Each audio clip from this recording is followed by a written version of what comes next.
За четвърта поредна година ЧЕЗ България предоставя стипендии на талантливи ученици от 12 клас от направленията електроенергетика и икономика в професионалните гимназии. Целите ни като цяло са да заздравим връзката между бизнес и образование и да си бъдем полезни взаимно с училищата. Днес ученици от професионалната гимназия по електротехника и автоматика решаваха тест от 40 въпроса, част от състезанието "Стани стипендиант на ЧЕЗ". Ученици с желание участват. След това се реализират много от тях в поделенията на ЧЕЗ. Стани стипендиант на ЧЕЗ дават стипендия за този, който спечели.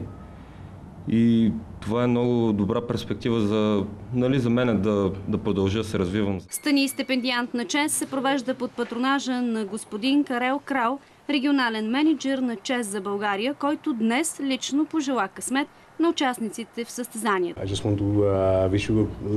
Желая ви успех! Това е много важна програма, която дава големи предимства и възможности.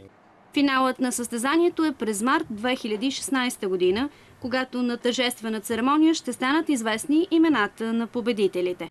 Това са шестима ученици от електротехническия профил на състезанието.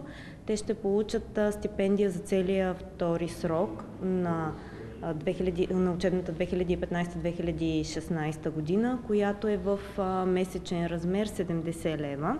Тази оценка се признава за кандидатстване, така че те могат да имат едно по-спокойно лято. Петима стипендианти от предишните 3 издания на инициативата на ЧЕЗ България вече са служители на електроразпределителното дружество, а много от участниците вече са част от стажантските им програми.